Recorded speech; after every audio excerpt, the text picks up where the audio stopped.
Petition to the kind of January of people report, verification report. Also, right?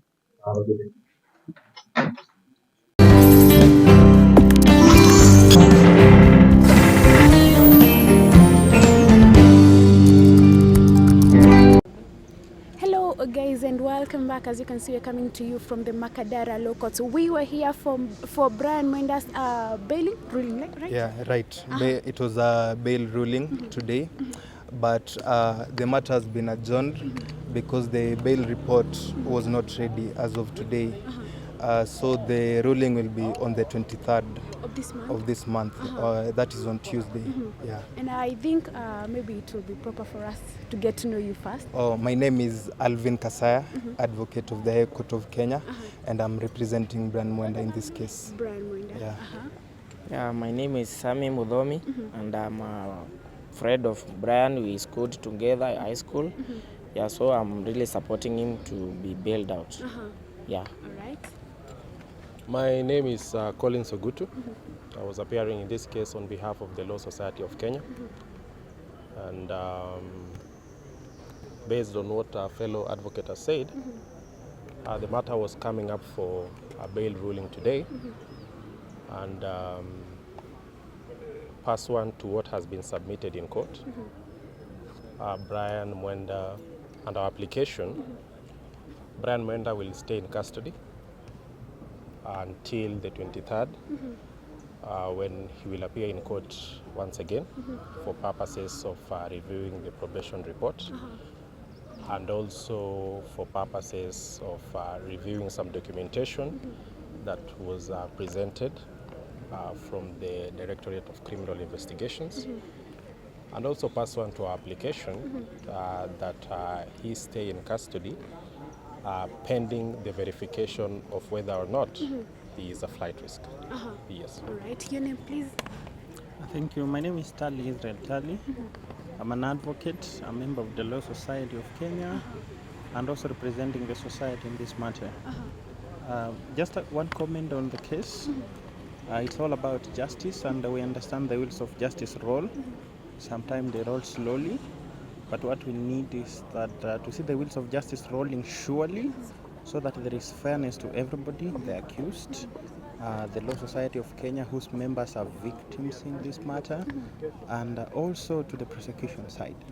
So we hope and believe that we will get a fair hearing at the end of it, that we will get a fair ruling next week when the matter comes up for a ruling, after the probation officer will have submitted the pre-bail report. Right, maybe coming back to you with the report from the court today, do you at some point feel like it's taking too long? Yes, we do feel that there's undue delay from the side of the probation officers. They're taking their sweet time. The matter was in court last week on Wednesday, and until today, the file was only allocated yesterday. So you can see, we don't know if there's interference or not, but I do not wish to delve into that. But bail is a right as enshrined in the Constitution of Kenya. Everyone is entitled to it, no matter the crime. And the accused, my client, the charges which have been leveled against him do not warrant these circuses that is being treated to. They're not very. Let me leave it there. Yes. So probably what will be your call to the people handling and taking part in this whole case? Due process should be followed. They should respect the law and the process, and not to interfere with the file, the case. Let the law follow its due course. Yes, because we believe that bail is something that even you have a right to bail no matter what you've done. Yes, and also because my client has a known place of abode and is not at flight risk.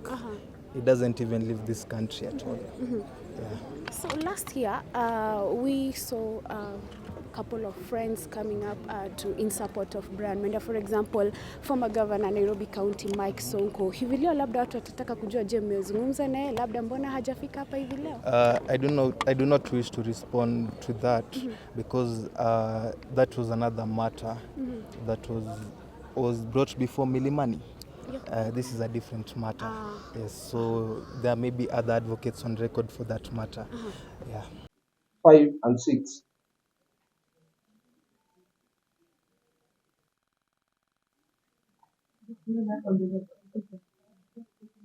Annexed serious crime unit 5 and 6, Your Honor.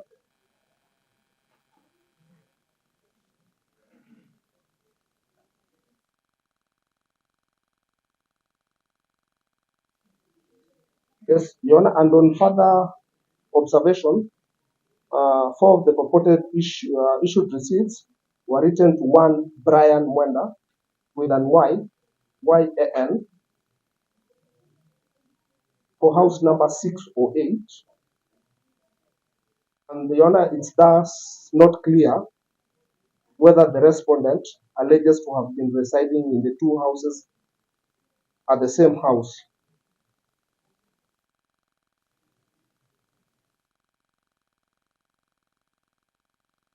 Your Honor, I would like to inform the court that I've opened an investigation into the documents supplied by the respondent and will forward a duplicate inquiry file to the Office of the Director of Public Prosecution for advice upon conclusion of my investigations.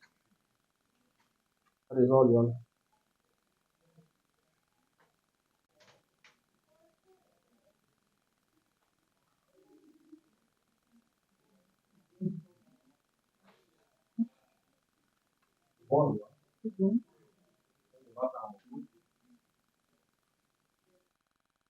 Holding brief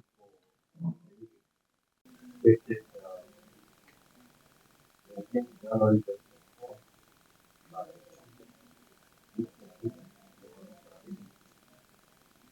So our prayer that the accused given more time to allow. And secondly, time to verify the documentation that has been supplied through the line of service. And also time to allow the DCI to investigate the authenticity of the document. In any event, to allow the investigation officer to forward the duplicate inquiry file to the OPP, advise on further investigation. Other grounds for requesting for the accused to be held in custody based on the paramount issue for determination in considering an application failed, being that the accused availed himself for trial.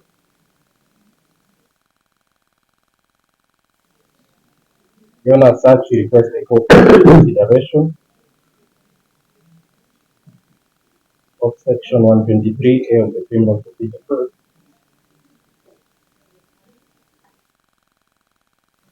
and we further rely on the case of Eric Ramadhani versus Public,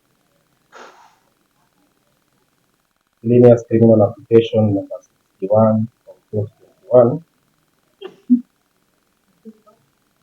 Eric 2021, before the High Court.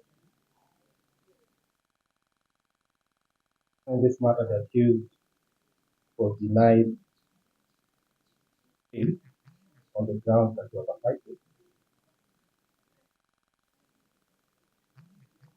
And the important holding in that case was that even if the stringent terms were imposed on the accused, there is no guarantee that he would attend court when required, if and when the matter will be scheduled.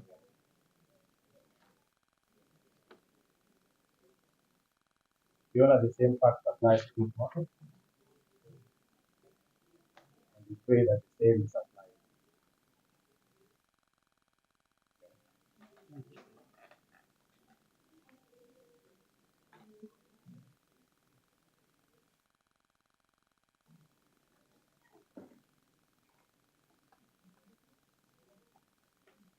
like clarification on